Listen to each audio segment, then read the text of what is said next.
What is up, everybody, and welcome back to the Small Lake City Podcast. I'm your host, Eric Nilsson, and welcome to episode 17. If you're anyone who has wanted to pay closer attention to local news, keep a better beat on Salt Lake City, then you're going to love our guest today. So today we have the one and only Ali Vallarta, who is the host of CityCast Salt Lake. For those who don't know, CityCast is a podcast, or rather a network of podcasts of various cities and following their local news. So Ali's the host of that podcast, but not only that, but she has also recently wrapped up her 2023 resolution to visit every single bar in Salt Lake County and helping us understand where we need to spend our time having libations with friends. But we get to hear more about how she ended up in Salt Lake, going from Florida all the way through the New England area, and found herself here working at Sundance, and it's been home ever since. So enjoy my conversation with Ali. She's an amazing person, has a great perspective of Salt Lake, and is a really fun person to talk to. So enjoy our conversation, and see you all on the other side.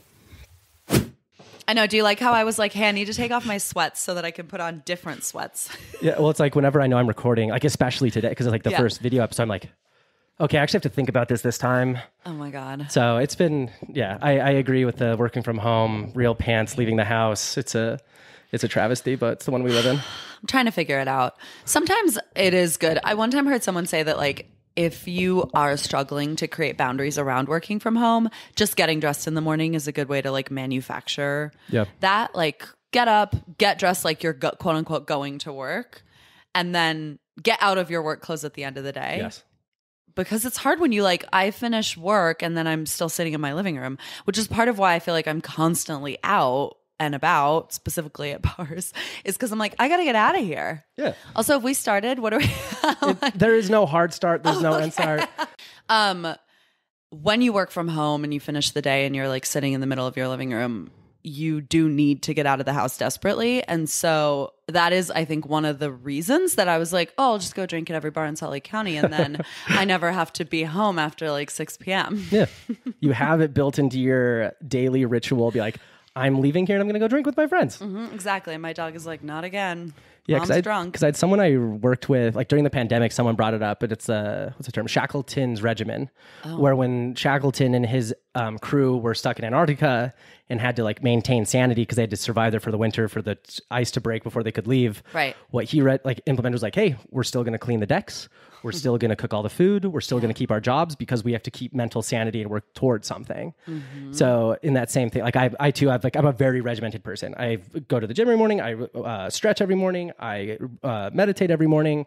Like there's some practices that I always have to do to maintain that sanity. And part of that is like, I have to have something to compartmentalize work, transition, and move on to the next one and decompress. Yeah. And I don't know how people don't, but whatever. Yeah, I mean, I guess the big difference here is like, God, I would love to be someone who stretches every morning. I've been trying for like 30 years to be someone who stretches every morning. I don't know that it's ever going to happen, but if I gamify things, then I can get myself to comport. So it's like, okay, again, like I'm going to have at least one drink at every bar in Salt Lake County. Like I have now gamified socializing myself, not just out of my home, but into the furthest reaches of our city and our county. Yes. Forced myself to like make new friends and meet new people and go places I normally wouldn't and whatever else. But the gamification is key. Yes. Like the spreadsheet is what holds me accountable.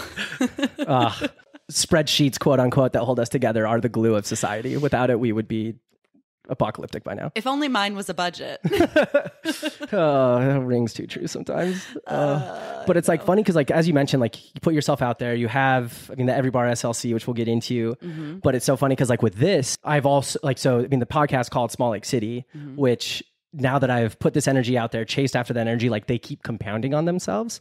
So like, and I think that's something I'm going to do more of, just like sharing the story of how I get in front of people. Cause usually there's like 9 different funny stories that happen at the same time. Yeah. And so like with you, it was so funny because I remember I was reading an article on KSL or something. It was talking about nightlife because I was preparing to talk with George and Charlie and just want to get a better idea, like, okay, what's going on in Salt Lake, landscape, bars, nightlife. Right. And it mentioned Every Bar SLC. And I was like, what a fun, novel concept. Of course, I'm going to follow this account. So press follow, keep checking in. yada, yada, fast forward, and I'm getting ready to release the podcast, and I'm like thinking of who else do I want to have on there. And like, I do want to cover, like, be very broad, be very diverse, and cover like subject matter experts and things. And who would know better than someone who has gone to all of the bars than to talk about bar life? But then it was funny because I reach out and you're like, oh yeah, like that could be cool. I was like, yeah, you want to be on my podcast? You're like, yeah, I podcast professionally. And I was like, okay, like interesting response. And then you send me the CityCast link. I'm like, oh, okay. And then I start listening to a couple. I'm like, yes, she is. This is exactly what she does. And so it's been funny to like look at all of that now with this new kind of angle, and especially like finally, and like it's also been funny too because like I got introduced to Ashley Atkinson with Perpetual Housing Fund, via her partner who did a lot of the real estate stuff before bringing her in for the Perpetual stuff. And then I was on the phone with her, just kind of explaining kind of what I was hoping to accomplish and do. And she's like, "Oh yeah, I was on a podcast. I was on CityCast." I was like, interesting. And then there was, I mean, someone I'm recording on Monday that the good old. She's on my show Monday. No way. Yeah. Oh my God. Busy that's hilarious. Queen. Big throne.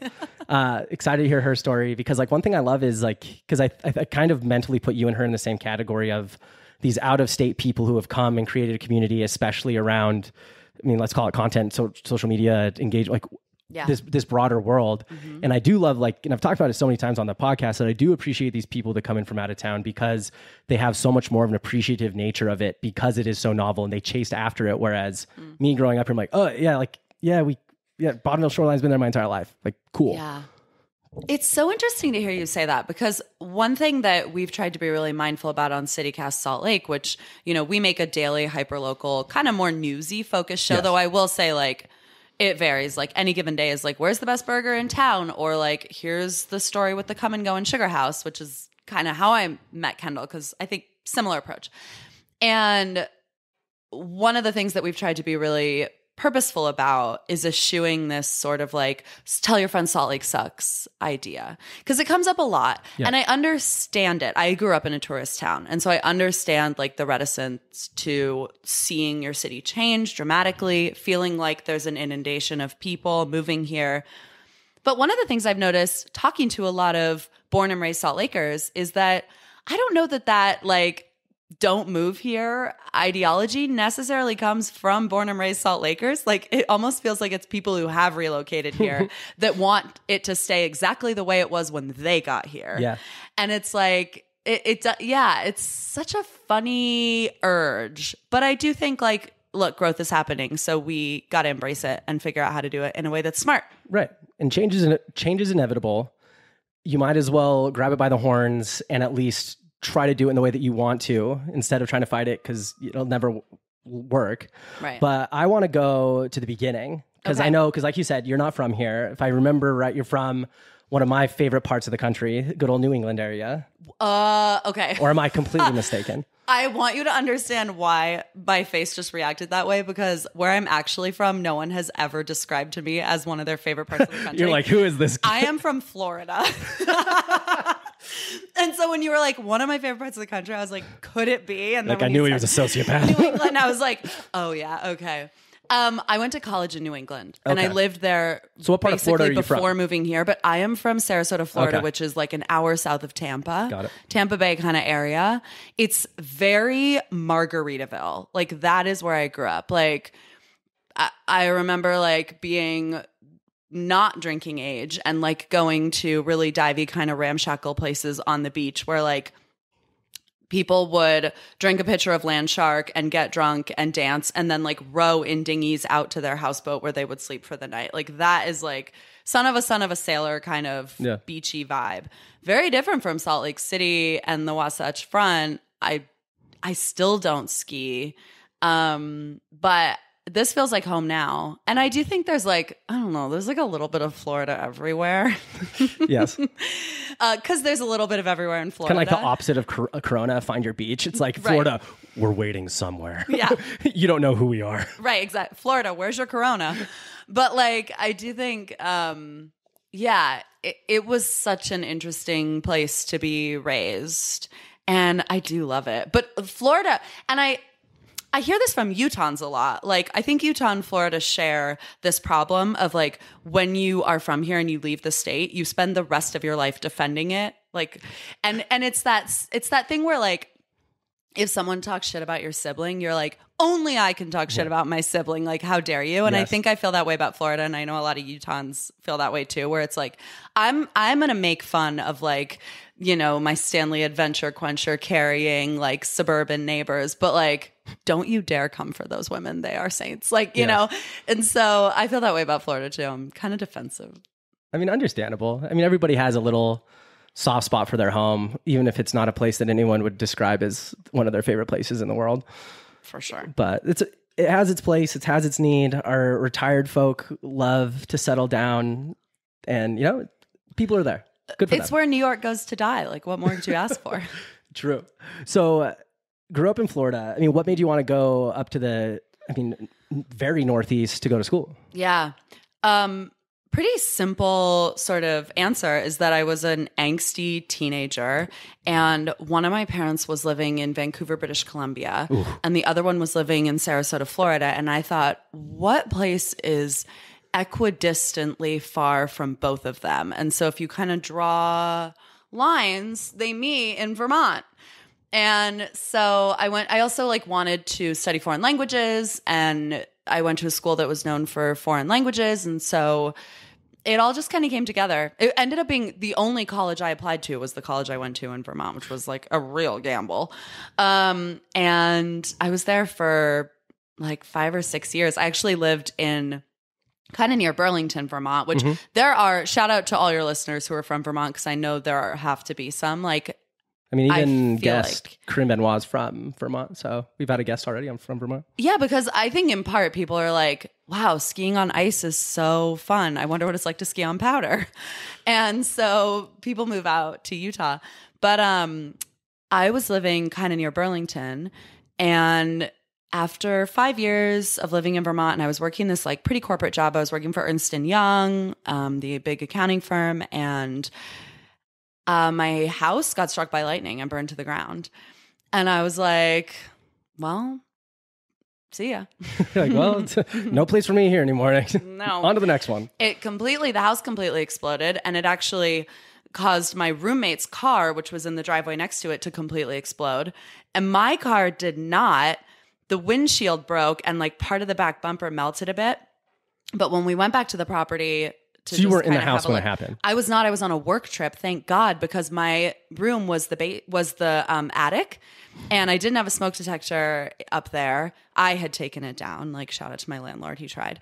And the firefighters were like, we don't know what would happen if like you had been up there. So yeah, I was in Los Angeles on a work trip, and I woke up in the morning to like all these texts on my phone that were just like, oh my God, I heard. like heard what? When you roll over and you have like 140 messages that are like, can't believe it. Are you okay? You're just like, what could it possibly be? And yet still I didn't manage to even conjure the thought that it was that my house had been struck by lightning and exploded. I mean, that's usually the number one thought that goes through my head. If I get like more than 5 text messages in the morning, like, my house must have blown up. I knew it. I knew this was going to happen sometime. Damn it. It must have been the Keurig. Yeah, no, it's like the wildest thing. But we went back to the property just to kind of, I don't know, you just kind of go have a look. Like, it's like a post-mortem, right? I mean, I'd be curious anyway. I'd be like, all right, what does everything look like after it's burnt to a crisp? And it was full Walking Dead. Like, the grass was black, like just truly bizarre. But the real reason I had to go back was to get my car, because it was still there in the far right part of the driveway. And what was in my car, aside from like very basic things like a Post-it that said like, I don't know, don't forget to shave your legs or whatever, was a bag of coal because we'd been planning a camping trip. And I was like, wow, that's rude, universe. It's like one of those moments you're like, so is this a simulation? I really am questioning everything. It's so strange. But yeah, I mean, that kind of catapulted a change in direction in my life for me, because I was like, well, I don't have all this stuff that I need to pay for anymore. It's gone. So I can quit my job. Yeah. So you quit. And so is this when Utah was on the radar, or are you still like... yeah, let's see where else is close enough to mom and dad equally and don't have to deal with right? all of that. Far enough, to be clear. Yes. Far enough, Eric. What I did is I kind of just traveled a bit and kind of just, roamed around and like what were some of the places you were going to?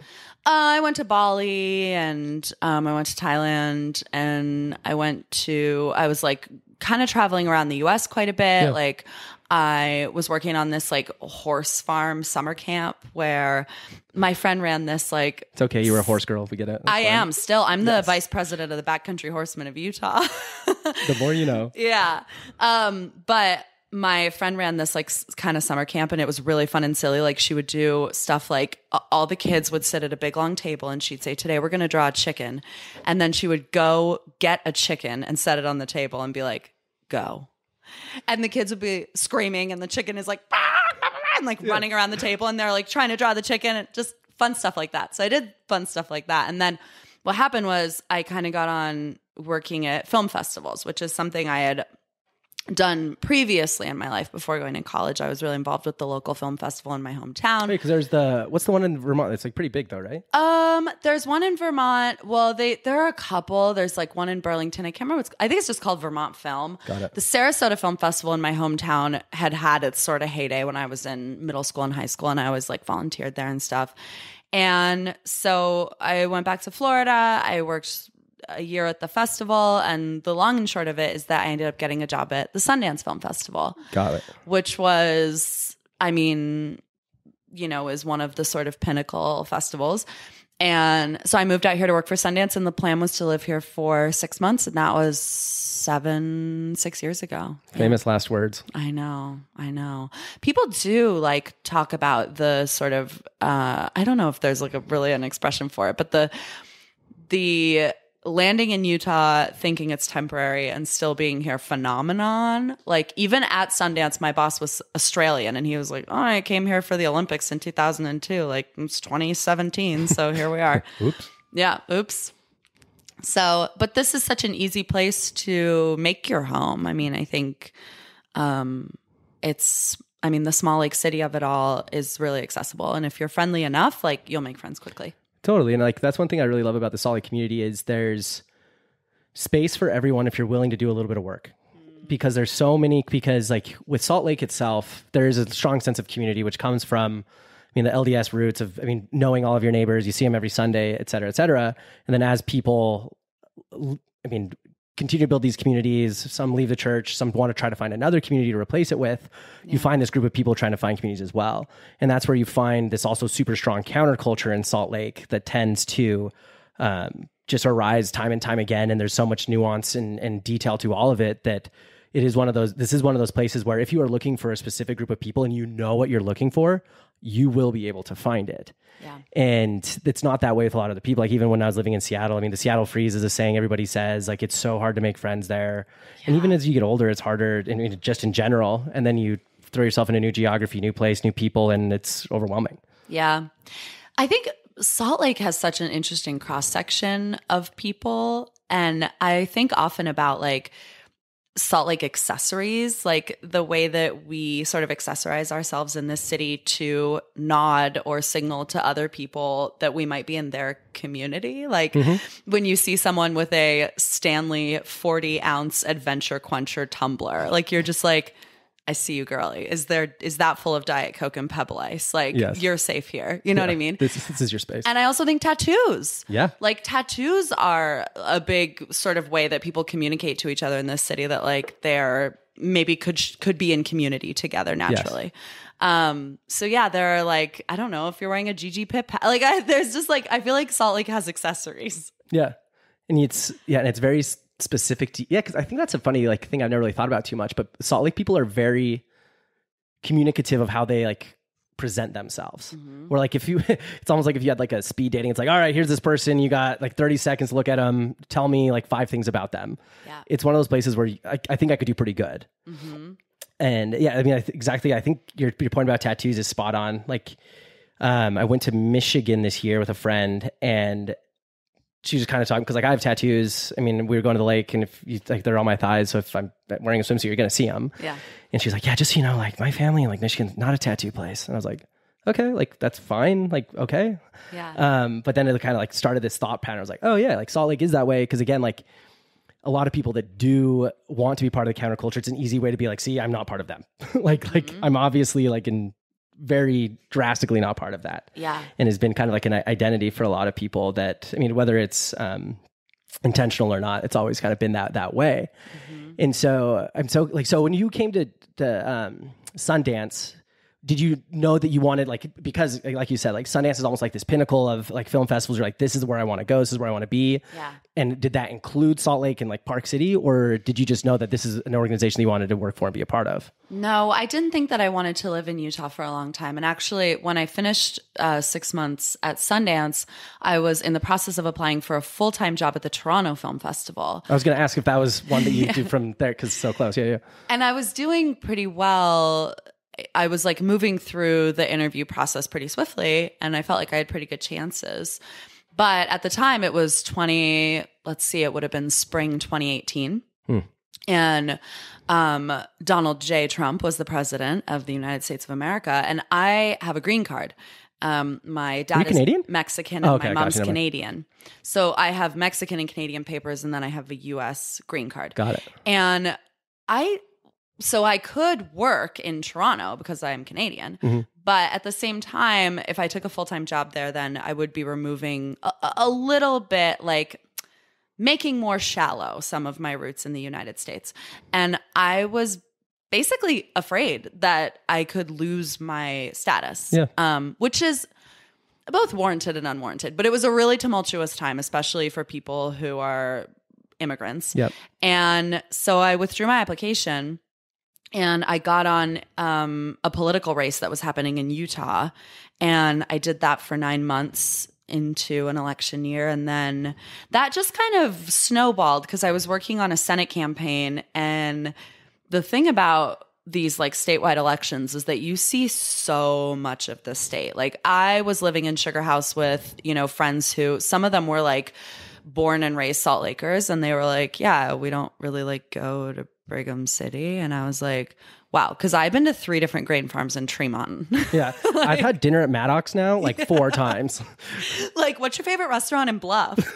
And so I was like, it is so incredible to like build a Rolodex around the state and also just to see so much of the state. That so much diversity. By the end of that campaign, I was like, well, I mean, my God, I feel like I should use the information that I have about this place. And also, the other thing about campaigning is just knocking doors. Like you're like standing on someone's doorstep in the 2nd Congressional District and being like, what's most important to you?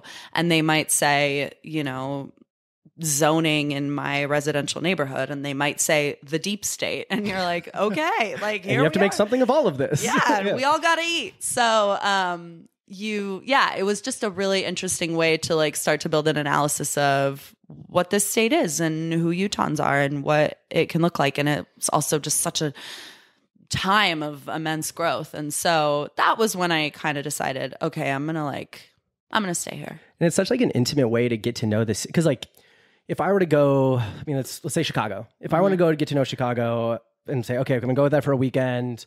I'm going to go do my architecture tour. I'm going to go on the river and I'm going to go to bar. Like I'd be like, cool. Like, I think I get it. But in reality, like that's not life there. Like if you wanted to actually try out living there compared to like, hey, we're going to go on a tour in this entire state. You're going to get to know the city really well. But not only that, you're going to knock on these doors and you're going to talk to individual people by the hundreds. Yeah. And like the only time I really feel like I had a similar experience to that is I did summer sales in Texas, in Austin and Dallas. And it was like one of the few, because I got back, people were like, well, how was Austin and Dallas? I was like, like, people are really nice. They really like to think about this. And this is where like that, like just had like such a... Wait, what were you selling? Vivint. Oh, yeah. Home I was security. really hoping you would say knives. Actually, that's funny. I actually did interview for a knife. Or Tupperware vacuums. I interviewed for a knife Cutco job. Yes. It was after, I haven't thought about this in forever. Thank you. It was right after high school. I hadn't left on my mission yet. Okay.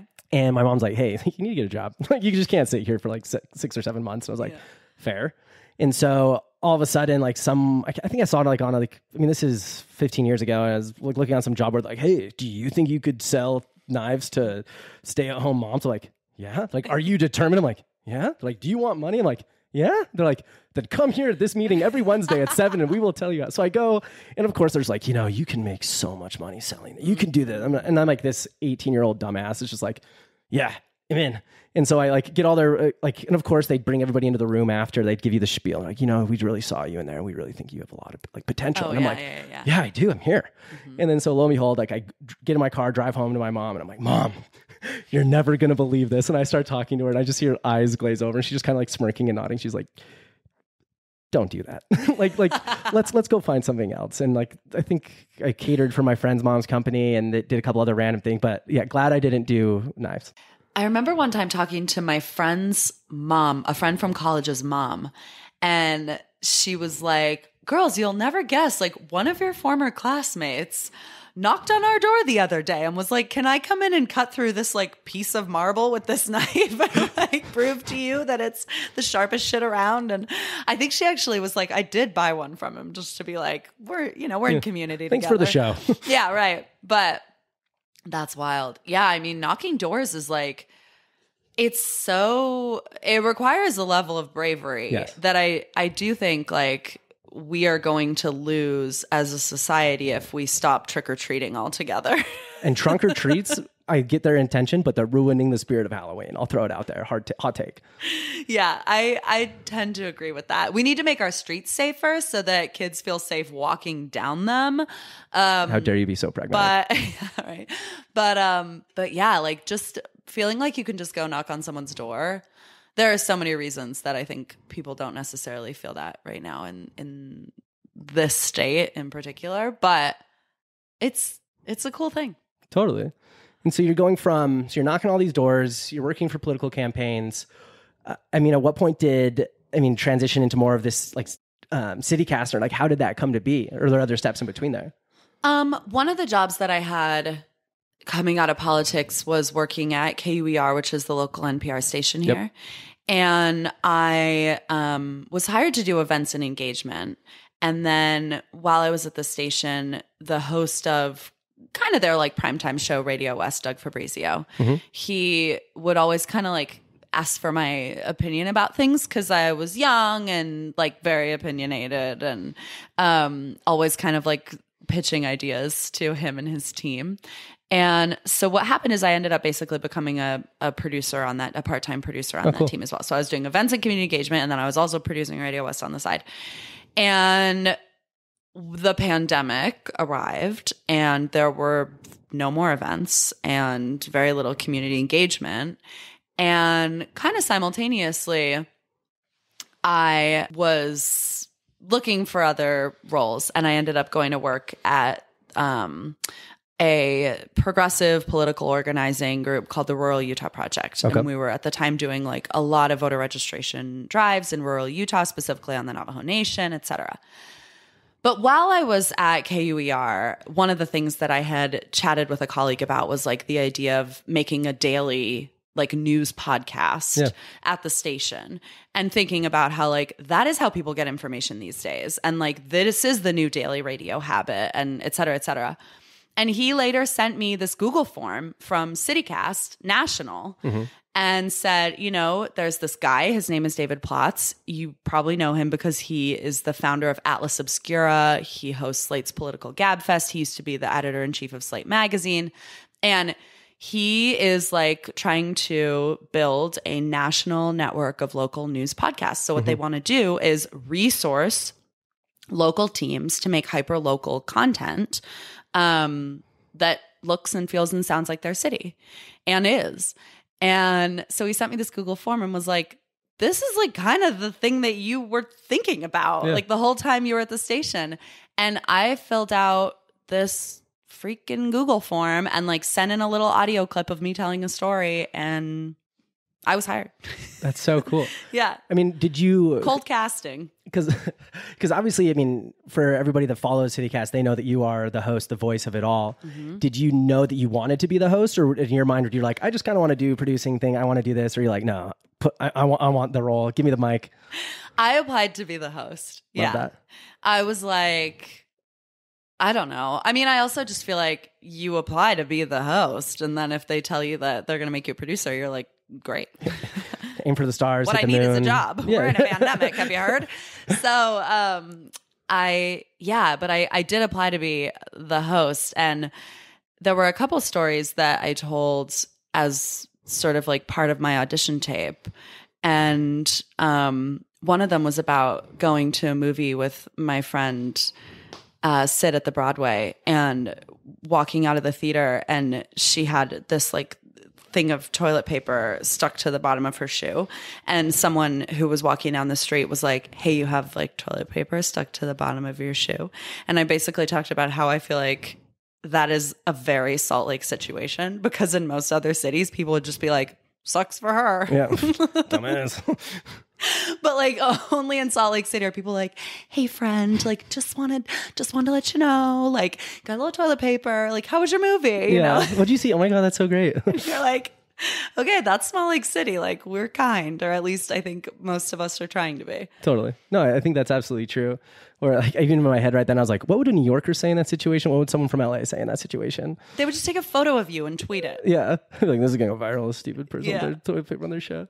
So you obviously get the host job. Mm-hmm. And I mean, what was that process like of getting this? I'm sure you guys had resources and like had this like CityCast stuff, but at the same time, I'm sure it's you're sourcing your stories, you're getting all of your content, your team's creating everything. And it really is almost like this, I mean, grassroots build it from brick by brick from what it was. Yeah, for sure. I mean, we did have support. Like we have a chief content officer who was like, okay, here's what we think makes a good show. Like they were kind of doing exercises with us. So it was like, let's spend a day brainstorming 100 million ideas that you can have for a rainy day that are just like, we could do a show about this or that. Because again, we make a show 5 days a week. And it's not just the show. We also make an email newsletter that's like, here's what's up in the city today. So a team of 4 of us is producing a hell of a lot of content, like 10 items a week.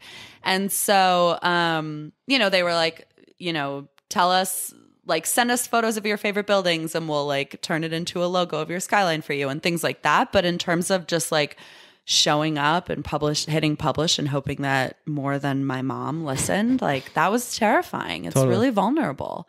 I had never had like voice coaching or anything like that. And I still haven't. I just kind of try and be myself. I think one of the most difficult things, and I wonder, Eric, if like this is something that you're thinking through a lot as well with this show, is like the urge to resist doing radio voice. Oh, totally. Like, yeah. Like people, and I mean, we are coming up on 500 episodes. So that means like at least 400 guests, right? In the past 2 years. And one of the things that we hear most often from guests is, well, I don't have a podcast voice. Like I don't have a good voice for podcasting. And it's like, there's no such thing as a podcast voice, like be yourself. But I think that when someone sits in front of a mic, and it's to this day, when my friends come over and like pop in my little studio or whatever, everyone does the same thing. They sit down, they turn it on and they go, hello. Their ASMR voices. I'm Zsa Zsa Gabor, and you're listening to, and it's like, of course, that's what we were raised on Terry Gross, you know, but it's we got to move past that if we're all going to be on mics all the time. Totally, and like that's like it's funny because every time I have someone interview, because like it's always okay, put on the headphones, let's do a sound check, chat, and they're like, oh, okay, here we go, we're doing it, here we go, and then it's like, okay, cool, just like tell me about your day so I can like adjust. Like, oh well, how do I talk? Like, talk, like, but yeah, I've definitely had the moments where, especially when I was like first recording stuff, I was like, do I need to do this? And so like, you almost have to be intentional about it at a point, be like, no, like knock it out. Like you got to be yourself. Yeah. And I think that's such like a better way to go. Like, cause if I had to just put on like my podcast mask and my podcast smile and my podcast face and try everything, like nobody wants something that's unauthentic and like faking being something else. But at the same time, to your point, like it is something you have to think about and intentionally not do, or else the habits will start to compound. Well, it's such an intimate medium. Like, I mean, I'm so aware of the fact that like a lot of people who listen to this right now or who listen to our show every day, like they're probably using earbuds. So it's like, I am inside of your head. You know what I mean? Like it is impossible to be inauthentic in your voice. Yeah. Like you can do it with your face, you can figure it out in other ways, but like if I'm interviewing someone about something really painful or difficult, or like if I'm talking about a topic that makes me angry, like you're going to hear a tremble in my voice. Like I simply cannot put that away. Yeah. And so I think even just as simple as like, yeah, this isn't the BBC. Like if I'm reading an intro to a show and the script is, we want to, it's like, I would never be like, Eric, I want to go to the bath. Like Yes. I want to go to the bathroom, Yeah. you know? So, and then I think once you get the hang of being yourself, you're like, oh, you know what's super easy? Being myself. Yeah. It's actually Like, the oh, only wait a thing minute. I know how to do well. Exactly. But yeah, you cannot lie with your voice. Totally. And so outside of fighting against the urge of podcasting voice, I mean, what other things did you learn going from producer to host, or just like starting a podcast that you feel like were learnings along the way? Because it's not like anybody is like, oh, I've been training to be a podcast host for a while, or I took this class, or I do it in the mirror for fun. It's just kind of like, there's never an intentional part of me is like, one day I'm going to have a podcast and that's my dream. It's like, I like talking to people, want to tell stories, want to highlight things, and like, oh, this is probably the best medium to do that. So I did. Yeah. Yeah. I mean, I will say one of the questions I get most often is like, so what do you do for work? And I'm like, no, this is my full-time job. Like we make a show every single day. In terms of what's difficult, I think, I mean, interviewing people can be, this is so silly, but like it's hard to transition between questions sometimes. Yeah. Like you want to do that by being like, yeah, totally. So, and like, I don't know. I think it's like figuring out the balance between just having a conversation with someone and then also being a stand-in for the listener has been one of the hardest things. Like when I listen back to some of the first shows we ever did, I was not great at defining terms. So like if I had a guest on and they said, yeah, so I called the DABS, I would just kind of be like rolling with it. Yeah. And now I'm like, oh, I need to be like the Department of Alcoholic Beverage Services. Like your job is to kind of be a little bit stagehanding as well, because your voice is the only way to do that. So as much as a producer can kind of help you on the back end, like you have to interject.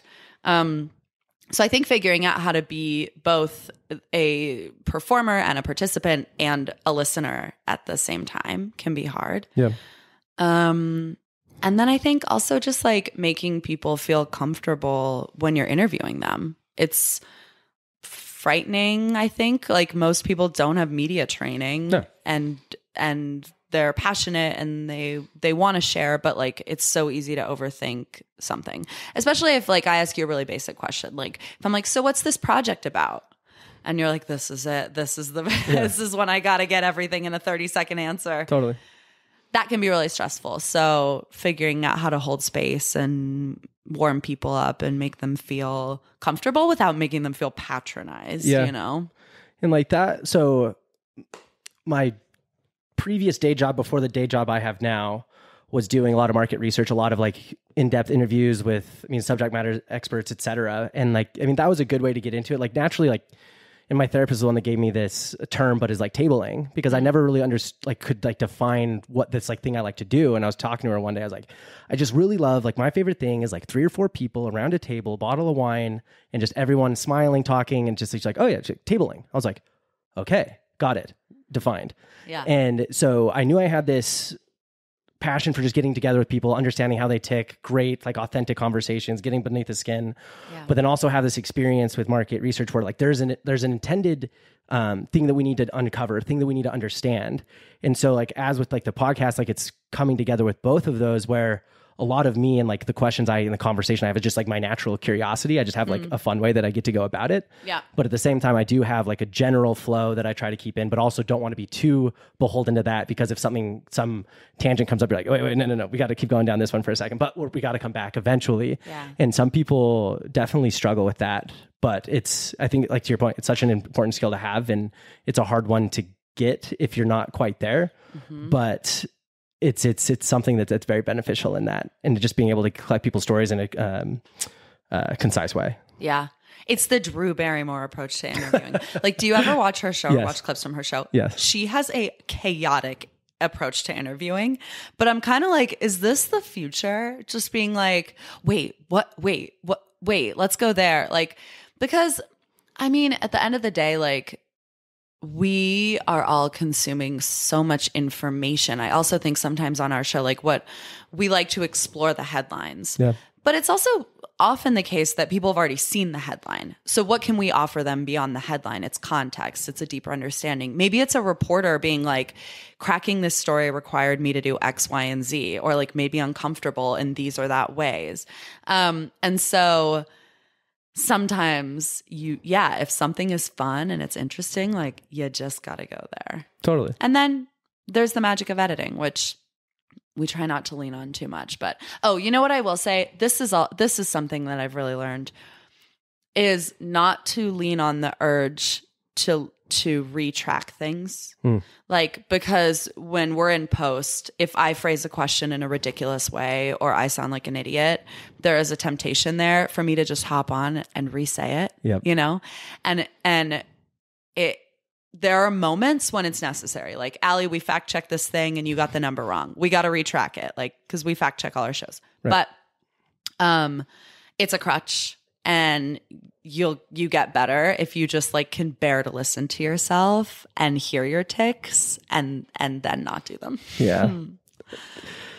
Yeah, I mean, that's one thing too. Like, yeah, editing is always great because like I can sometimes be very wordy with questions and like finally get to where I needed to go in like the last 8 words. So we're like, yeah, we're going to cut off the first 80% of that because we only need this. But yeah, I mean, I like what you said about like kind of that Drew Barrymore approach of like podcasting or like even just content in general, because I think we've reached this point in time where what everybody wants is just authenticity. We don't want to feel like we're being sold something. We don't want to feel like we're part of this group or put in this box. We just want to be able to feel like someone's being their authentic self with us. Like with like when you said Drew Barrymore, I remember I saw like the first TikTok I think I saw was from her was about what was it? It was her having like her first hot flash on show, and I was like, yeah, that's pretty authentic. Like I'm not going to have a hot flash on camera, and I'm probably not going to tell people about it. But that's kind of what people want. And again, like you said, like we see headlines, we see it on social media, we see it on Twitter, we see it everywhere. But sometimes just like a little more context. I don't want to read an article, but tell me what I need to know. Yeah.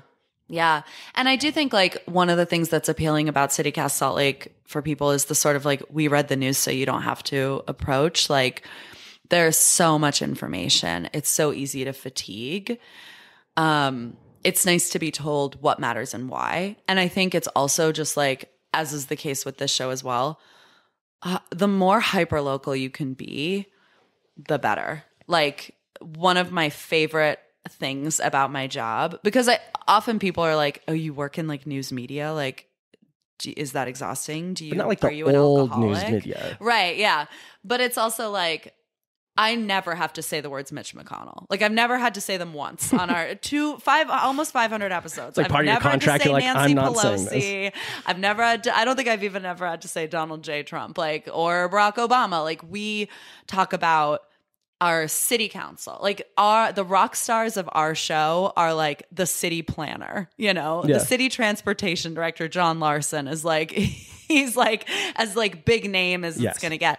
And so I think people are able to intersect with information in a way that feels so tangible and so like relatable. It's like, I'm so exhausted by things that I cannot control. Please tell me who the person is that controls when my garbage is picked up and how I can make sure that that keeps happening on Wednesday, because that is really working for me. So, yes. Like, do not screw up my schedule or else I will miss it for the first 3 months. Right. So it's like, I think there's so much that we can do on our own street. Yes. And there's so much to learn about our own neighbors and so much to explore. And it is not exhausting. It is incredibly energizing. Yeah. And I think you're absolutely right where the things that, I mean, like CityCast is a great example of like, these are the things that people want, like that impacts people, that impacts people's lives, where sometimes when you zoom out to this like broader national, I mean, international, like news beat and news cycle, like it's hard for it to be like, well, how is this impacting me today, tomorrow, or this like next week? Like, granted, there are impacts, and like I don't want people to feel like there's the world and that we live in doesn't impact us, but at the same time, like there's things that impact us more that we want to find out, but at the same time, like it's hard to necessarily know what that medium is or where to go. And I think CityCast does a really good job about that because it is just, hey, here we are, here's what we're doing, here's a short little bite, have a great day at work, we'll see you tomorrow. Yeah. And I think that local information has a sexiness problem. Like, we just don't see local like elections or even local like decisions. Like, no one wants to go to a planning commission meeting, and I don't blame them. Like, what could be less sexy? Thank God they have you to do it for us. Yeah, right. But so I think like we're honestly, one of the things we're trying to figure out is like, how do we make this the most exciting thing? Like, how do we explain or personify or like connect these meetings and these moments and this zoning and this like all the stuff that you're just like, in a way that can make it feel not just accessible, but fun and interesting. Yeah. Right. And like, I mean, the debacle with like the come and go gas station and Sugar House, I think is such a good example of that. Like, if you don't know, at the corner of Sugar House Park, what used to be the Sizzler, which is like currently getting hit with the wrecking ball, I think this week as we're recording. Love that. Come and Go wanted to build a gas station there. And the residents of Sugar House were like, on the park? Like, there's a gas station across the street. We hate it. We hate it. We hate it. And those are often the moments when people get energized and learn a lot about the process around that thing, you know? And like one of our most listened to episodes was, can the come and go be stopped? Because that's a very enticing question to answer. But yeah, it's the headlines come in hot, and like we get the alerts and we see them and they exhaust us. And so I don't know, hyperlocal is such a nice space to be in. It's like, and I always like have this, and it's probably like the movie version of like, I mean, you see like, I mean, all the old movies of people working in magazines, newspapers, whatever. And it's like, they're like, oh, I got this notification. I have to sprint over here to my person and do this. And like, I got to be the first one there. Like, I mean, is there that like excitement to it of like catching a story and doing it? Or is it pretty much, I don't know. I just imagine this great excitement to it all, but I imagine it's not as exciting as TV wants to make it be. I mean, for sure, like reporting can be incredibly competitive, and that's unfortunate because like news media is in a place where we need to be collaborating more than competing. You know, our show wouldn't exist without the Salt Lake Tribune, the paper of record, without KUER, I mean, it would certainly sound very different. We have reporters from other newsrooms on all the time. I think of us as being downstream in the sort of news cycle. But so what we do is we're like fish, like we kind of chill and we watch everything that passes and we grab out everything that's important or looks appetizing and it's like, oh, do we talk about this because it's fun enough that it's worth it? Do we talk about this because it's important enough that it's worth it? Do we talk about this because it's ridiculous or illustrative enough that it's worth it? So we're more curating. Yeah. We don't break news often. We have, and we've been the first to report on things before and whatnot. And like those moments are incredibly proud for us. There's a Republican state senator, Todd Weiler, who's a total troll online, but can be really charming and disarming in person. And he comes on our show like often enough, and he loves to break news with us. And I think it's because he just kind of thinks it's funny. Like he'll be like, this is in the governor's budget. And we're like, Todd, oh my God. like, but we are not in the business of like racing for a story. Cool. Our angle is, can we provide context and clarity? And so you might hear it from us a couple days after it's happened. But what we're going to offer you in exchange for that is a deeper understanding and less panic. Yeah. And I think one good example that you did that I really liked was all of your interviews with the mayoral candidates. And because, I mean, sometimes it's so hard because you see all the ads, you see, I mean, what they want you to see. But it's like, hey, like let's take a step back. Like, what is the platform? What have they done before? And like, what matters to me? Mm-hmm. And so I think that's like a hard thing to get to sometimes with a lot of those, like, again, like without having a place to have that context and like depth to it. Yeah. Sound bites suck. Like they don't serve us. Like they circulate quickly. They stick in our brains. But like if you're talking to, I mean, yeah, what you're referring to is our mayoral series where we interviewed all three mayoral candidates about just the single issue of homelessness. And the goal was to get them on the record on one of the most critical issues in our city and be able to speak to them, you know, not just getting the 1 or 2 sentence soundbite that they had worked on with their campaign team, but talking about their record and kind of parsing out what is and isn't possible, right? Totally. Like if a candidate says, well, we're going to do this, then we can say, well, that's not within the scope of the city, actually. So how would you do that? Yeah, walk me through how you can do that. Or wait a minute, why is this really simple idea of just like having more public restrooms why are you saying it's so complicated that we haven't done it or whatever? Like, and they each gave us like anywhere from 25 to like 40 minutes. And yeah, I mean, in a debate, like you're just not going to get that. You're going to get 3 minutes per topic. And it's not going to be covering the things you actually want because that's how debates work.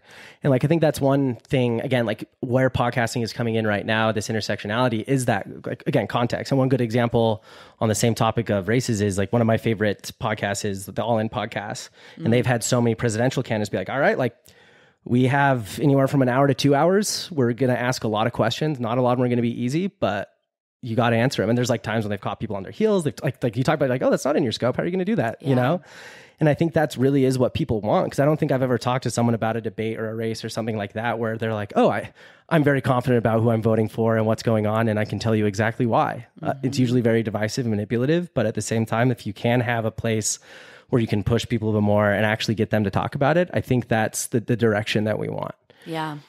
I mean, I would say like the shadow side of that is that podcasting can also allow for people to ramble and not be held accountable. Yeah. Right. So like the other side, because I mean, for us to sit in those interviews with those mayoral candidates who have been prepped with their teams, like they are armed and ready, like this is their shit, right? We have to be prepped. So it's like days of us researching and thinking about everything they could say and what that could mean and like fact checking in real time in the interview and things like that. And so to be able to push back, that's the unseen labor. Yeah. That's like producers working really hard behind the scenes to make sure that we are prepared. And so I think like podcasting, it's such an interesting time because we're seeing it both used as a tool for going deeper. And that's so important. And I think the casuality of it also is a benefit. People feel more comfortable. Yep. But then also if you just let someone ramble and hit publish, then you've also just given air to something that might not necessarily be true. Yeah. There's a lot of responsibility. With great power comes great responsibility. Heavy is the head, Eric. Heavy is the head. Well, I kind of want to go down this alley of like getting out there, exploring, and talk about every bar SLC. So how did this... My nom de plume. Your nom de plume. So how did this start? Because I feel like this is one of those 2 a.m. on Friday or Saturday, like, hey, it would be so sweet if we went out and we went to every bar and we checked it out, but it would not survive past the next morning. But already from what I gather from you and your personality, you're probably the person who's like, hey, remember that idea we had last night? I already created an Instagram account. There's spreadsheets ready. Friday, we're starting here. I will see you at 10. Did you just call me a narc? Are you saying I'm the person who's like, remember last night when we said we were going to hike this morning? I'm outside your house. I think you're the one that drives plans forward when other people would let it fall through the cracks. You're right. I'm a cruise director for sure. Well, so we did an episode of CityCast Salt Lake that was New Year's resolutions, which we're going to get ready to do here again next week. So like a year ago. Okay. And so it was like, what are our resolutions for ourselves? What are our resolutions I'm going to drink for the less. city? I'm going to drink more. Right, exactly. What are our resolutions for the city? Like, what do we want to see? Yeah. Oh, I did see on your story that you guys did that, yeah. Yeah, so we're currently collecting. So if any of your listeners have good ideas, send them our way. But we're at CityCast SLC. But I was kind of preparing, and I was like, look, I got to have something good. Like, I just can't go out there and be like, I'm going to drink more water. Like, it can't be that kind of year.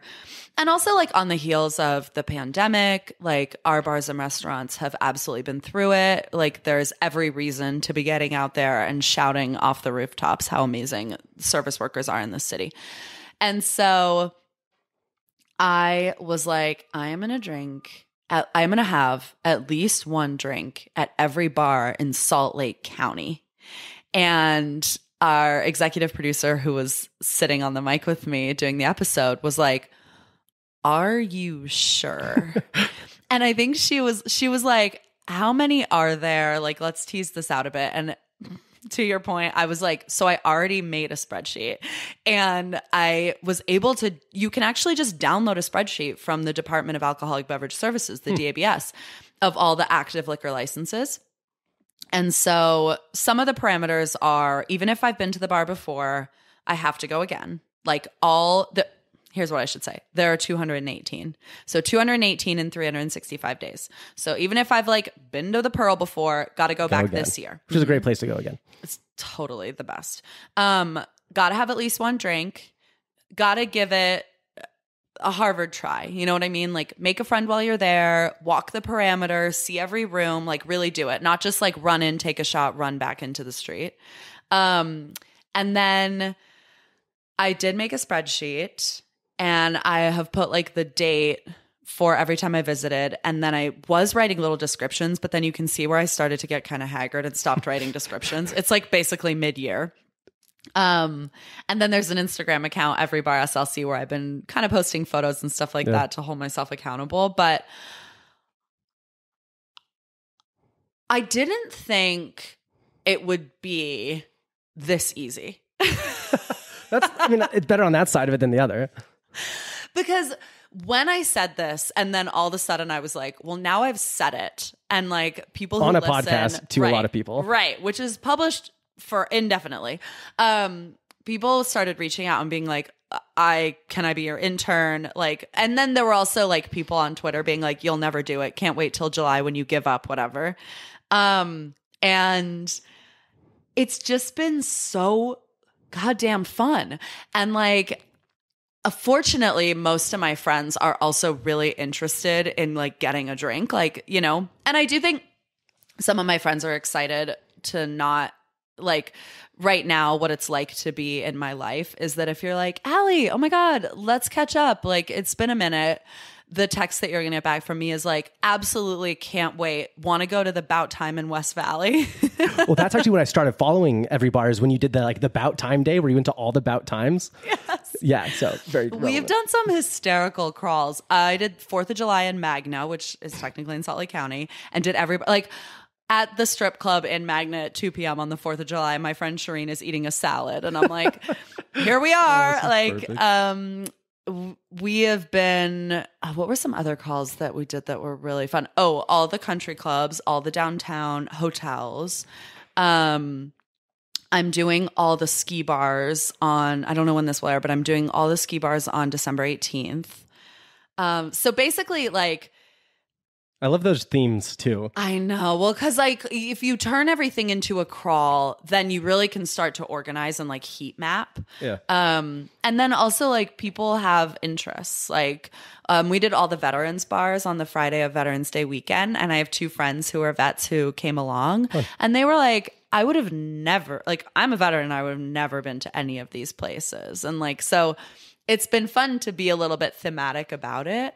What have been some of the bars that have surprised you the most? Thank you for asking that question, because what everyone asks is what's the best bar, and I'm like, I kind of refuse to answer that.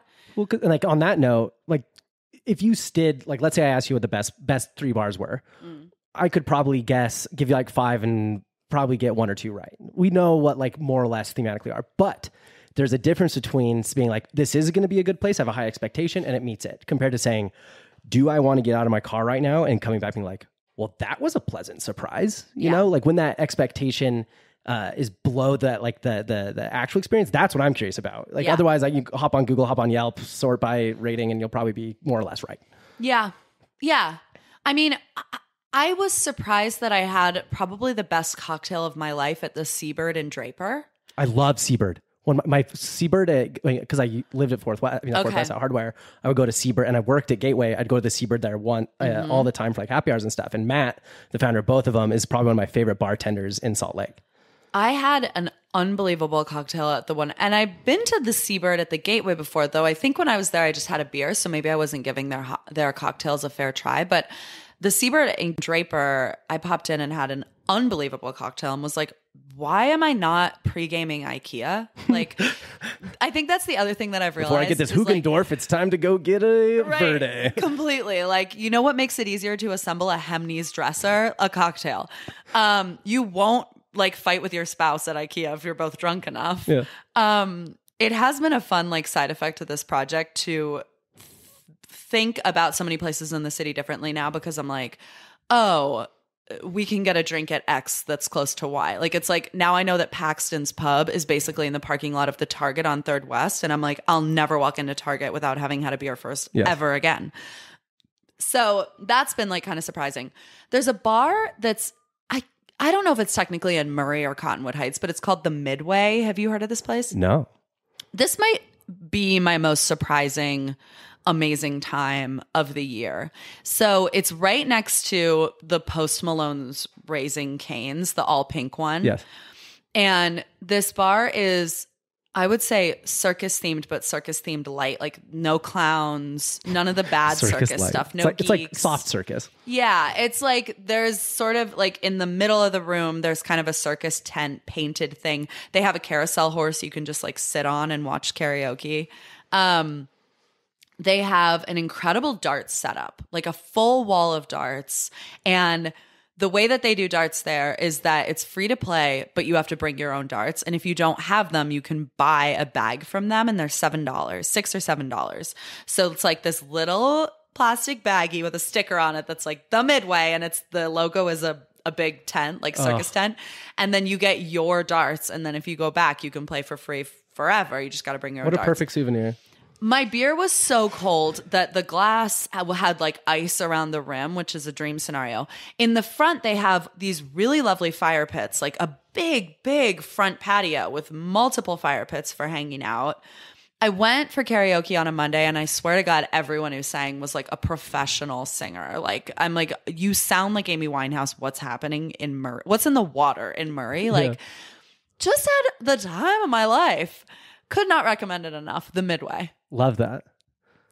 I think if you're a dive bar connoisseur, are you? When the situation's right, yes. Okay. Well, this place is like, I don't know. It may be a dive bar. I wouldn't say it's super divey. Like, it's very clean and like delightful, but it's also just old enough that I feel like when a bar is old enough, it kind of just like transitions into dive bar territory, which is Bob's Redwood Lounge on Redwood Road in Poplar Grove. It is so fun in there. It's got those big, almost like Duffy's, it's got those like big round seating areas with red couches. The owner, Bob, is probably going to be there. I've never met a nicer man. Like, walked us out to our car at the end of the night just to make sure we were all good, because they were closing and it was late and we were kind of the only people in there. But what's cool about that place is that it's been in his family since, I think, 1965, and it used to be a house. So if you look at the bar now, if you're standing outside, you can see a pitched roof in the middle of it that they like built around. And Bob told this story about how actually it used to be called Pete's Redwood Lounge, and Pete was his dad. And when he died, Bob changed the name to Bob's Redwood Lounge when he inherited it. And I was like, power move. That is so incredible. Like, yes, a new generation of Redwood Lounge. Like, please. Just been waiting for the day for Bob to rise to the top. And it's just like, I mean, talk about a family joint. Like, wow, what a wonderful place to hang out. So what number are you at right now? How many do you have left? 10. 10. Mm-hmm. I'm going to finish early. What? Shout out the haters that didn't think you're going to do it. Yeah, so it was January 1st to December 31st, 2023, and I will be done sundown on December 18th. Dang. Room to spare. Room to spare. Yeah. Please be nice to like every bouncer and bartender you ever meet. Like, what saints? I can't even believe it. Totally. The things they have to deal with sometimes. Yeah. Not One of the questions that I got asked a lot too, which I think is so interesting and indicative, is, was I ever scared? And I think like there are not many situations in my life in which I feel unsafe. Like, I'm a very friendly white woman living in like a very small, like basically Midwestern city. But really, no. Like, I don't know. Like this idea that like bars are like inherently dodgy and unsafe, and that like if something is far from downtown, that makes it dodgier and less safe. You know what I mean? Like I think there's some stereotypes around nightlife in that way. I never once felt unsafe. Yeah. You know, it's funny how like people would assume like, well, are you going to be okay? It's like, yeah, I've been fine so far. Like, Yeah. like it's not like the first time I've ever gone to a bar. And like, and like also like Salt Lake is a pretty safe like place, all things considered. I mean, these are heavily monitored, professionally run businesses and institutions. You know what I mean? Like they are designed to attract and retain customers. That is the goal. So like, I don't know. I always feel like that's one of the things that bartenders do. A lot of bartenders do really well and don't get enough credit for. That's a huge part of the job. It's not just the mixology. It's not just the how friendly are they or conversational or whatever. They hold space. Like they set the tone in the room. And we have so many bartenders in the city that do it incredibly well. Yeah. Got to curate the right vibe. Because I've been at bars where like bartender's being an asshole, and like now I'm in a bad mood. But there's had times where I've like sat with the bartender and like sat like even here I know like so many of the bartenders, so like I just come down and just to be like, I just need to chat with someone about something. Like, yeah, like what's up? Yeah. And like been some of my favorite nights, just me and like one of the bartenders here. And yeah, I mean, yeah, you've probably seen the good, the bad, the ugly, and lots of opinions in between. So, I mean, as you look towards 2024, I mean, do you have another list-based resolution, or it's still sitting on it, or what's your plan? I'm still figuring it out. I'm not ready to unveil or commit to anything yet, but there will be one. It will be in our CityCast Salt Lake New Year's resolutions episode, the first week of January. I'm still figuring out the direction I'm going to go. Okay. But I have set a pretty, no pun intended, high bar. Like, I don't know how I can please people after this particular journey. Like, some folks have reached out and been like, I think you should do like every this or every that or whatever. And I'm like, oh my God, am I going to do this for the rest of my life? Yeah. I'm going to be like 60 years old being like, I'm meeting at every brunch place in Salt Lake City. Like, So yeah, good job, list girl. What have I You're doing it done? again. I'm the listicle girl. I'm like BuzzFeed 2010. BuzzFeed 2000. That's so true. Terrific. So I mean, I guess outside of podcasting, following the beat of Salt Lake, following the beat of every single bar in Salt Lake, I mean, what else keeps you here? I mean, what if you're not podcasting or drinking? What are some of the things you like to do around the city? Yeah. And state? I mean, you know what I really like to do is just kind of walk around. Like, I live downtown, and one of my favorite things to do is just like go for a long walk, like get a slice of pizza and like kind of walk up and down Main, like observe. I want to be a part of and like bear witness to this city becoming more walkable. It's a big, like, on the note of resolutions, I'm just like, let that be our citywide resolution for 2024. Like, let's cut these street blocks in half. Let's make them more narrow. Let's make Main Street pedestrian only. I know it's on the docket for the city and they're thinking about it. Let's fucking go. Yeah. Like, let's turn that bit of like Second East that's between the library and the city building into a pedestrian only space. Like, I just want that for us. And selfishly, it's because one of my favorite things to do is just like go for walks around this city. I ride horses. I ride a lot at Dimpledale, which I think is the crown jewel of Salt Lake County that most people don't even know exists. But it is a 600 plus acre park in the middle of Sandy, like Sandy Draper. And it's actually an equestrian park. Like, horses actually have right of way in the entire state of Utah, but horses have major right of way at Dimpledale Park, which is why your dog should be on a leash there. But it's just like miles and miles and miles of incredible trails, and you can just get lost in there and forget that you're 20 minutes from downtown Salt Lake City. So I think that's an amazing treasure that we have. And I like to eat. I like to eat out. I like to go out. If there's a new restaurant, I want to try it. Like, any on your list that you need to try still? Well, or new ones? I will say, yeah, there was somewhere that Oh, you know where I had a really good meal recently is I went to the Kinsen Noodle House in Mill Creek. Have you been there? Yes. I had never been there before. Get the boat. Those things are incredible. The food was fantastic. The price was reasonable. The service was top notch. Totally recommend that. On my list is, so Victor's, which is a Mexican restaurant that makes the best pozole in the whole state, is about to move to a new location that's like kind of near Trolley Square. And so when that opens, that's going to be like, I'll be day one. Okay. Day one getting Victor's pozole there. Mm-hmm. I do love a good pozole. Mm-hmm. Yeah. So cozy. It's the time of it's soup season. Or as I like to say, like, really it's just like noodle broth season. Give me my ramen, give me my pho. And I always forget about pozole because pozole is almost, in my opinion, more comforting than Asian noodle soups.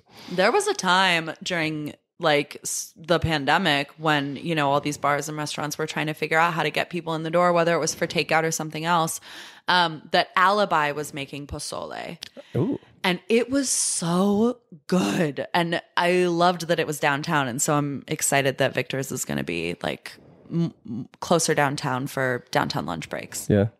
I mean, I totally echo all your thoughts of walkable city. Like when I was in Seattle, I mean, it was also kind of like during the Pokemon Go heyday.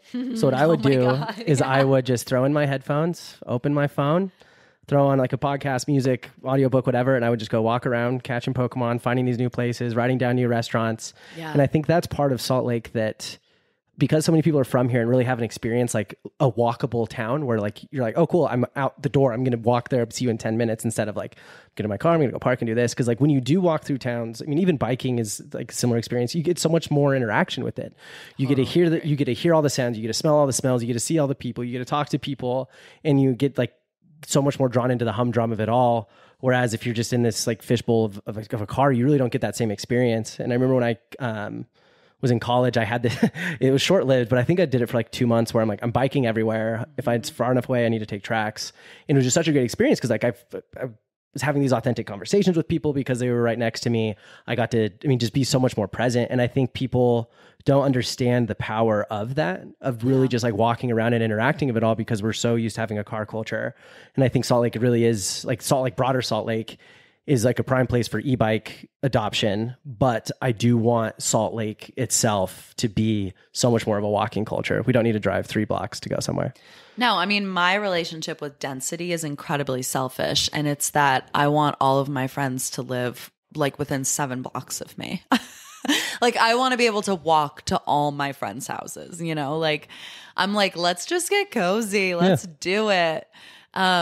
But the biggest issue that we have, one of the biggest barriers, is just that our streets are so damn wide. Like we've just got to chop them in half. Like we've got to infill, because they're also not safe. So I don't know. I think we'll get there. I mean, I do think like this administration, Aaron Mendenhall's administration, is interested in walkability, and we'll see what the vision is for the next 4 years now that she's won re-election. But I hope there's a lot more on the menu in the way of cozying up downtown. Yeah. I mean, more community, more connectivity. Like even with like the nights they've had where they block off Main Street and like they'll have like the roller disco like set up. They'll have, I think I was there and there's like open street streets. Golf. It's so fun. Like how do you go down there and be like, well, this isn't fun. I don't like this. Like never coming back. Like that's what makes it so fun. And I feel like there's just like this new wave that's coming up of wanting to bring people downtown, and you see it in the new restaurants coming up. You see it in the new bars opening up and all these new experiences. I just feel like there's a lot of people who are reserved from it all for one reason. Like, I'd be curious to hear why people don't want that. But at the same time, like, I think it's just going to benefit everybody so much more. I think people want it. Like, if you made renderings of what downtown Salt Lake City could look like, if we embraced, which I think, to be fair, like the places that we really need to start embracing density in order to survive in this city and to create affordable space for everyone isn't necessarily downtown. Like it's already been rezoned. Like we've already kind of taken care of, we're already taking those steps. It is like Yalecrest. It's the avenues, the lower avenues. Like those are the places we need to see like small condos and fourplexes and things like that, where, you know, we can more people can be living in a place like the lower avenues where you are walking distance from downtown. I live in a condo in the lower avenues that could absolutely never be built today. I think it was built in like the early 80s. Yeah, there's a lot of cool I'm ones like, there. if you advocated for putting a condo like this there now, you would be screamed at by the neighborhood. But at the end of the day, the fact that on the little corner of my block that 100+ people comfortably live, and it's right at a bus stop, like, hell yeah. you know? So, but I think like it's the transition too that is so awkward. And it is awkward and fumbly to see the city covered in orange tape because it's under construction. Like, that's not nice. It's not pleasant. The building of the 9 line, the bike line that goes, right across 9th South and connects the east and west parts of the city, that sucked. Like, businesses suffered for that construction. It blocked their entryway, but the result we have is extraordinary. Yeah, like, that's freaking awesome. Yeah, the whole Central 9th area, you have like it being, the episode will be posted by the time we do this, but like when I was talking with Mateo and he's like, oh, like there are restaurants forming from Tsunami all the way down to, almost like 3rd or 4th West. Mm-hmm. And it's so fun to see that. We're like, again, if we didn't go through this growing pains and this glow up of like, we're going to invest into this, we're going to make this a little bit more space, communal, more accessible for bikers, and didn't put in that infrastructure to make it what it is, it never would have been. And we wouldn't have had the best breakfast sandwich at Central 9 Kitchen. Yeah. But, and I agree, like there's little growing pains that need to happen, but they unfortunately do need to happen. And we just have to realize that, especially with the population density. And there's a lot of issues that can be changed. Like, it's so risky for a developer to build condos compared to apartment or townhomes, which I talked about with Ashley a little bit, of like how much more risk they're exposed to. Mm-hmm. And so there's like things like legislatively that we can do to make that better, because I do think there is a world we're working towards and want to have. We just need a little more cognizant of it. And I think we're getting towards the right place. Cause like, I've been born and raised here, and like seeing where the childhood home that I had and the Salt Lake that it was and the Salt Lake that is now is so fun, because there is this new up and coming voice saying, hey, we want to fight for what we want, not what's just there or what someone else is willing to put in. We want to be part of this. Yeah. And I think it's such a fun time to be here. Honestly, part of the motivation for me starting this podcast was we need to highlight these people. We need to support them. We need to understand that there's this community of all these people that do want to make this the best place it can be, because we have the bones for it, but we need to fight to have everything else fill in accordingly. Yeah. Yeah. And I think like the lion's share of that work is everybody understanding that we cannot concentrate development. We cannot concentrate all this growth and change into one area, right? Rose Park can't be the only neighborhood in Salt Lake City that gets apartment complexes. And we can't fell single family homes that people are currently living in to build them, right? So it's like, listen, like, I've seen a lot of resistance on the east side of the city to things like density, and people talk about neighborhood charm and whatever. And it's like, someone building an accessory dwelling unit in their backyard that like a nurse at the University of Utah can afford to live in, like, that is not a threat to your way of life. That is an opportunity. Yes. A threat to our way of life is the fact that we have a staffing shortage of healthcare workers who can't afford to live in this city, right? So building housing for nurses is not a threat. It is an opportunity. Not having nurses, huge threat. Yeah. Huge danger. Which one are you more worried about, please? Right. So I think what we have to do, all of us, which requires a lot of patience and open communication because change is scary, is be in on it together and take equal responsibility in embracing what that change is going to look like. But it can't just be like that we have sacrifice zones where we put all our energy into, building or reconstructing one area. It's got to be across the board. Totally agree. And we have to think about what the community needs, not necessarily like individual greed or individual desires. And there's, sacrifice have to be made. And like, unfortunately, like there's going to be those growing pains we talked about, but at the same time, we have to put down this foundational effort in order to get where we want to go. And there's no way to do it without any of that. Yeah. Yeah. the city just adopted an anti-gentrification strategy. It's called Thriving in Place. Did you talk about this with Ashley a little bit? No, talk about it a little bit. And, you know, basically one of their goals they've set is keeping people in their homes. And that one of the key problems is that, like, if someone loses their housing right now in Salt Lake City, based on what this study has found and identified, there is nowhere affordable in this city for them to go. Like, that is a fact. If you lose your housing, like, that you just will not be able to replicate the situation that you're in necessarily.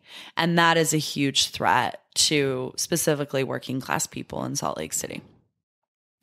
And so, and working families, like entire families have to relocate. It's not just like, you know, it's not just, I think sometimes when people think about it, it's like you and I like getting in the van, you know what I mean? It's like, no. It's like, we're talking about families, working families. So, okay, then if we know that, then what we need to do is keep people in their homes at all cost. So, okay, Salt Lake City and Salt Lake City Council, you voted to adopt this plan and you've basically adopted this resolution.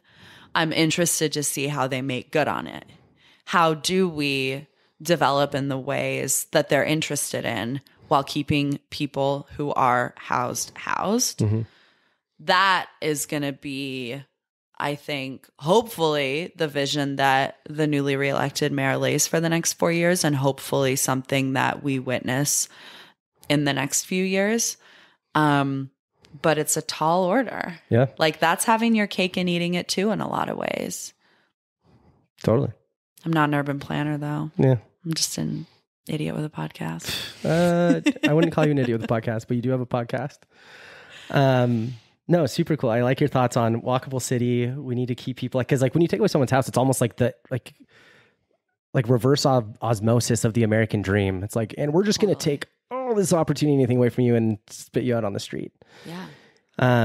Once you lose your housing, I mean, there's also this, like, when we think about, you know, the issue of homelessness or whatnot, like, we often hear the language around like, well, people need to get clean and get a job and they need to just get back on their feet. And it's like, how do you do that without having a home or housing, right? Like, I think about like when I've even just had a bad day, like the kind of day where like I drop my coffee on the ground and burst into tears. Like, what do you want to do? You want to go home and like get in your bed and like ride out the feelings and then be able to reapproach the day or approach a new day with a fresh attitude. Yep.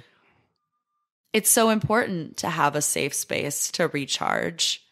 And when you take that away from someone, you just can't ask them to recharge. Yeah.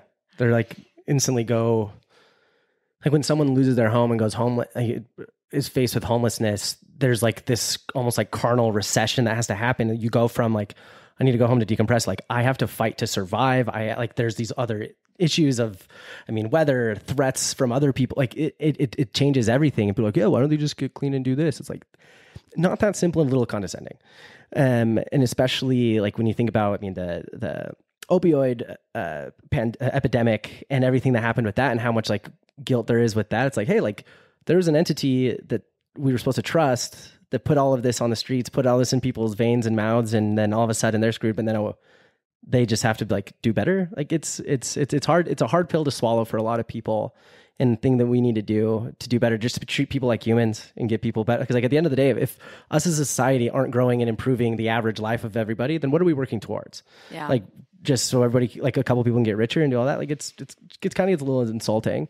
And like one of my favorite people on his podcast, Malcolm Gladwell on Revisionist History a couple of years ago, had an episode where he talks about homelessness and like essentially chalks it up to a lot like the 90-10 rule, where it's like, yeah, 10% of these people are chronically homeless that need 90% of the attention. The other 90%, if you can support them, get them back into a house, get them back into a job, then they're willing to do that. And I think it's just an issue that so many people are polarized on that it's hard for them to really like get into the issue, understand the issue, and have opinions rather than just be a little dismissive and say these altruisms. Yeah. Yeah. I'm glad I'm not the mayor. Amen. It's not a job I would want. Hard pass. All right, Allie, I want to end up with two questions I ask every guest. Oh, okay. First is, if you could have somebody else on the Small Lake City podcast, who would you want to hear their story or get to know? This is like when someone asks you what your favorite movie is and you're like, I've never seen a movie. And then 2 days later you wake up and you're like, oh my God, it's Best in Show. Okay. That is a phenomenal movie. It is a phenomenal movie. I do think it's Bob from Bob's Redwood Lounge. All right. Bob's coming on the pod. He has a remarkable story, and he can also tell you a story about his son and his family. And I think what we've started to just like dip our toes in talking today is the immense changes that this city's undergoing. Someone who has been continuously operating a business here for more than half a century is certainly going to have more insightful things to say than me. Definitely. No. So you got to get Bob. Bob's coming on. Not Pete. We're getting Bob. That's right. The new sheriff in town. Mm-hmm. And then secondly, if people want to find you, CityCast or Every Bar SLC, all of the things that you do, what's the best place to find that? Yeah. Okay. This one's easy. So my Every Bar account is on Instagram at Every Bar SLC. Daily hyperlocal news podcast that I host is called CityCast Salt Lake. I do it with a team of 3 other young women Salt Lakers. We are on Instagram at CityCast SLC. We're online at saltlake.citycast.fm. And you can find us wherever you listen to podcasts. We recently got on YouTube, which is scary to me, but we're now officially everywhere. Spotify, Apple, the whole shebang. There you go. If you want to find Allie daily on your commute, your daily start, end of day ritual, and hear the beat of Salt Lake, probably the best place to find it. You'll probably also just find me walking down the street carrying a slice of pizza, pretending I'm Carrie Bradshaw. Nothing would give me more joy than someone being like, hey, you're walking down the street with pizza. Are you Allie? Like, yes. Wait, how can I help you? Pizza eaters of Salt Lake City are officially not safe. Unite. They're all being watched. Eric, thank you so much. This was really fun. No, thanks and shout for out coming. to the Edison House for letting you record here. Yes, George and Charlie are good friends, and this place is great. But no, thank you so much for coming. I'm excited to share this with people. You're great. Thanks. So are you.